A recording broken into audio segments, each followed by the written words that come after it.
If you find it hard to laugh at yourself, I'd be happy to do it for you. Before we start the show, I must remind you that I am not a financial advisor. My background is in art. My channel is sponsored by the XX Network. The risk strategy, and we have this thing is like the biggest risk is that you don't take a risk at all.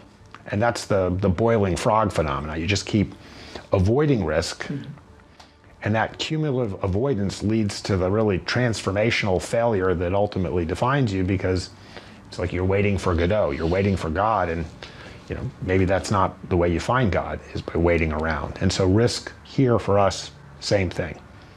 Investing always comes with a certain amount of risk. Crypto assets are a speculative asset class, and the risks are considerable, but the potential upside is also great. We don't know what the future holds. We've seen the documents, patents, people of influence become board members, partnerships, etc. But that's no guarantee it will happen. The upside to protocols that house large sums of wealth is enormous. Any asset that human beings see value in, like we, in a way, believe that they can all live in the same ledger, and that's kind of like the vision, how it all started. And then obviously 10 years later, it's clearly that the vision was right, and it's just a trend that continues growing. This is just to give a perspective why this is so important. Everything of value has been and will be tokenized in one way or another. So the kind of like the projection of how it looks, it's in the trillions of dollars. And this is like a lot of assets that will find its way into becoming digital assets on blockchains. So it's really important to understand the fundamentals of the technology and the use case that these things are designed and optimized for, and kind of the things that are possible. We have observed a shift of traditional assets onto blockchains, from stablecoins backed by gold to rare trading cards. The wealth will keep flowing into crypto ledgers until every penny of the world's wealth is accounted for on-chain. This will enable us to transfer wealth as effortlessly as information, and use programmable language to value, monetize, and keep track of things like data. It is not simply the old world, but a new world too. We are privileged enough to see it being built and developed before our very eyes. This is a more productive system, once fully operational, will provide the world with unimaginable efficiencies and work in harmony with other technologies. Customers. And Ripple, obviously, from its earliest days, focused on the problem around cross-border payments. That's a point of a lot of friction as measured by speed and cost. And by focusing there, we've been able to have a big impact on that, relatively small piece. But I think over the next years, you're going to see many financial transactions where a middleman sits, a middle transaction, an intermediary. Those will get removed, and we'll use blockchain and other digital asset type technologies to remove that friction. And I think all of society will benefit from improving the efficiency of those systems. This is a document by the IMF. It's called a multi-currency exchange and contracting platform. And in this document, it talks about various DLT platforms. It specifically mentions Ripple and Stellar. But what they're trying to do is make a global platform. And instead of settlement and messaging being separate, like, how Ripple originally had Xcurrent and then they had Xrapid for settlement, right? Xcurrent was the messages that they send over. So that's what SWIFT does today, and correspondent banking is underlying that and actually moving the funds through the global system. So they speak a lot about the same talking points that Ripple has. They call it the XC exchange, and what they're trying to do is build like this updated ledger that has smart contract capabilities, that's encrypted, and it has a lot of various things that are very XRP related. So they have escrows and they have smart contracts attached to the escrows, and kind of like the whole design of it. I think you'll see that. Certainly, you've seen it in securities settlement as an opportunity. The financial transactions around bonds, around derivatives, a lot of these things take a while to settle, and the friction associated actually holds back the industry. With the introduction of unique state of shared information, settlement risks are mitigated. Once a trade contract or transfer is operated on this ledger, then the agreement and ownership are definitely recorded, not only validated by directed parties, but also verifiable by all encrypted ledgers. This allows trustless exchange of transactions. So if this is centralized, right, they can't really have a trustless exchange of transaction because the ledger itself is centralized. So you're putting trust into the ledger. So they're kind of contradicting themselves while they're describing what a crypto ledger does, what the XRP ledger does, right? With some advanced features, not all of this stuff fits into XRP, but at the same time, they can't really do this in a trustless environment. If 12 banks control the ledger, your trust is in the 12 banks, it's not in the ledger. And so insurance is an industry I think you're going to see touched. Trade finance is an industry that really Ripple, some of our customers have invited us to participate in. Trade finance is an industry that really Ripple, some of our customers have invited us to participate in. Garlinghouse says they were invited for trade finance. A Ripple partner invited them with trade finance. In earlier interviews with Brad Garlinghouse, he talks about meeting with a money center bank and how the banker was 10 steps ahead of him and asking him about XRP and how they can use the digital asset to move money into Peru.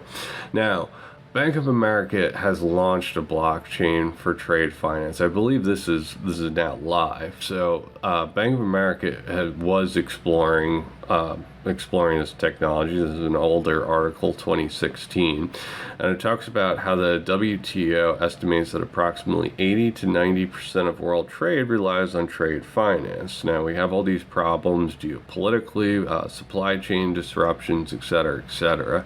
Now this is international trade ecosystem, and you can see correspondent bank, interbank messaging, SWIFT right here. This whole ecosystem relies on correspondent banks. So in order for trade to happen, and in order to get back on track with supply chains, right, the more efficient this is, the better it is for the economy. And you could see that an example was given that $1 in trade finance fees can bring an additional $1.70 in foreign exchange and cross-border payments fees, and $2.25 in other transactional banking revenue. So all of this stuff could be different ledgers, right? So these could be all the trade finance ledgers that we see and that are doing well.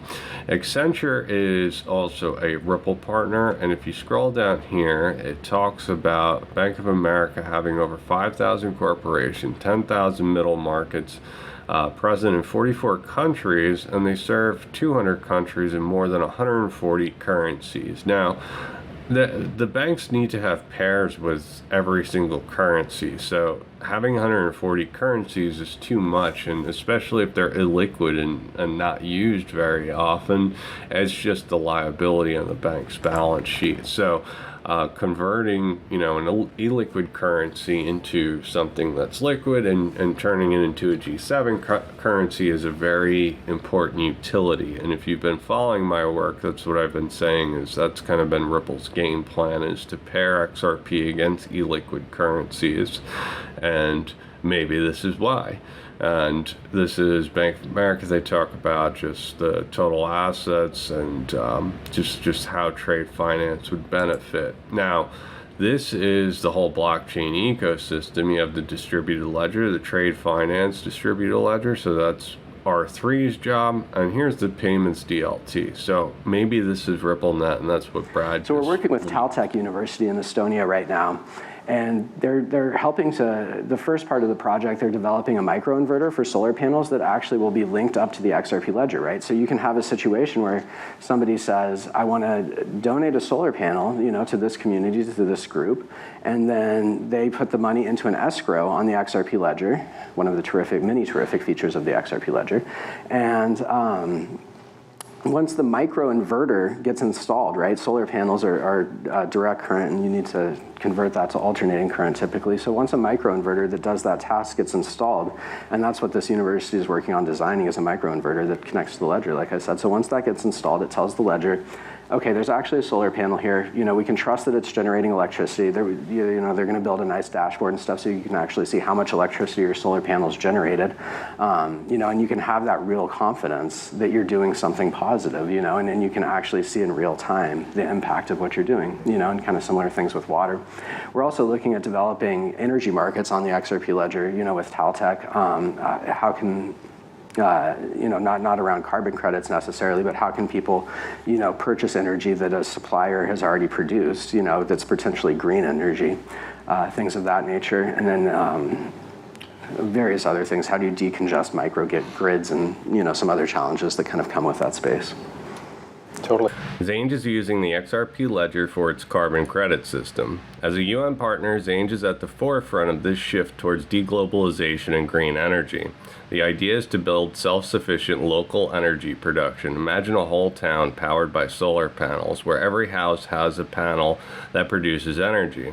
When there is an excess, the surplus is sold back to the grid. When there is not enough, they buy from the grid. This creates a localized economy of energy production. Now, if you were one of the big guys, you could loan these solar panels and then collect the surplus and pay for your investment from the surplus energy being produced. They are inventing ways to do that using the XRP ledger. Is today the principal use case for these innovations has been speculation. What some here in the United States might call poker chips in a crypto casino. My point typically is that you could still use in a casino a very fast method of payments. And it's a powerful proving ground for these innovations. And so we think of this as the beginning of the utility phase, where you will see more real-world adoption, more retail adoption, and more integration with traditional financial services firms all over the world of better forms of faster transactions. Dante Disparte, the head of policy at Circle, is responsible for lobbying and talking to regulators. The poker chip reference was a criticism of Gary Gensler. It's important to remember that Circle is huge and partnered with BlackRock. What he's saying is that we're moving away from dog coins and focusing on utility. This next bull run is the utility phase. Got it. And I think that cross-border payment is actually a very good use case for digital asset. In general, right now for Thailand, for example, like I mentioned, we already have like real-time payment system. But for cross-border payment, I think that is something that we can totally use digital asset. Mokaya Paninch is the CEO of SCB10X, which is a subsidiary of Siam Commercial Bank. Siam is one of the largest banks in Thailand and is also a RippleNet partner. Mokaya recently stated that a digital asset used for cross-border payments is a good use case for the technology. In the past, SCB or Siam has accidentally tweeted that they used XRP but then deleted the tweet. However, in my opinion, we're just waiting for the official announcement. The way regulators are organized also makes a huge difference. Malaysia, like Singapore, is very similar. Of course, Malaysia has a separate supervisor and central bank.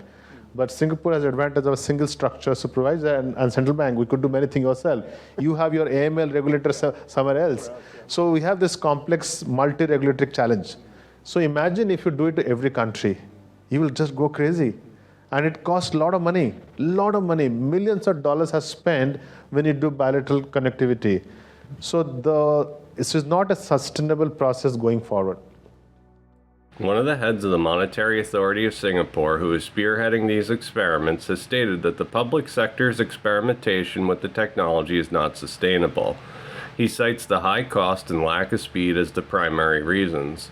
The private sector, comprised of businesses like Ripple and Circle, is ready to take over once regulations are in place, because they are ready, profitable, and already have the infrastructure in place. They will be the dominant force before the public sector has anything up and running. Well, on paper it looks good. We did a project with Bank for International Settlement called Project Nexus, which went through this complex process. There's an architecture document, there's a governance structure recommendation out there, and it talks about how multiple countries can come through a common gateway and able to replicate, able to participate together for a multilateral infrastructure. But I can tell you, when we'll actually start doing it, it will become more complex. And I was chatting with, at what time, my morning with him, saying that how do you cover your liability risk if somebody hacks into this multilateral single gateway, a single point of failure? How does that entity guarantees or covers the liability for any hack on the system? So there is complex governance, regulatory, and alignment of different countries' regulatory practices to build this multilateral connectivity. So while the intent is there to Project Nexus, we will do it. The good news is ASEAN plus 5 have announced their intent to come together, including Thailand, to build this common infrastructure. I think that's the way forward, but I will tell everybody in the audience, don't think that will be simple. It will be perhaps more complex than this bilateral. Who knows?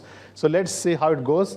But my sense is that there's no other way. If we truly want to build a super scale, low value, point-to-point transfer of money, we have to go through the multilateral way. Maybe there's on the way down there, we'll figure out a better solution, a better approach. Some regulatory compromise has to happen between the regulators to align themselves for a common good. Unless we get that, it'll be very difficult to achieve. So that's my sense briefly on the multilateral connectivity. We are optimistic we'll get there in a few years. Project Nexus is a BIS experiment that was designed to replace what Ripple does. However, as you heard from the horse's mouth, this is too costly, slow, and would take years to finish. Meanwhile, Ripple and others have built parallel systems that make use of digital assets. Just good on paper, but reality as well. Yeah, it's a very complex process. And the reason why SWIFT still survives for 50 years because of the complexity. And we sometimes, when you remove this correspondent bank, you realize how much manual work they do, which you don't realize. And when you try to automate, it's just complex process. Okay. The fact that crypto assets are surrounded by a bubble is no accident. This technology has the ability to transform the world as we know it. The idea that central banks will be able to keep up with the crypto world is laughable. The benefits that digital assets offer align perfectly with what the UN and other intergovernmental agencies are hoping to achieve. But I started off by saying that great risks come with great rewards. We don't know if they'll allow the private sector to implement their solutions or if they will be regulated out of existence. I'm a risk taker and I'm willing to invest in an asset class that has the potential to change the world. Correspondent banking is failing, especially as fiat and traditional systems are failing. Interest rates are spiking and liquidity is drying up. The landscape for traditional assets is getting rockier by the day, while the digital asset space is getting smoother. A world in which the United Nations have set this challenge of the Sustainable Development Goals, the very first of those goals is to eradicate extreme poverty.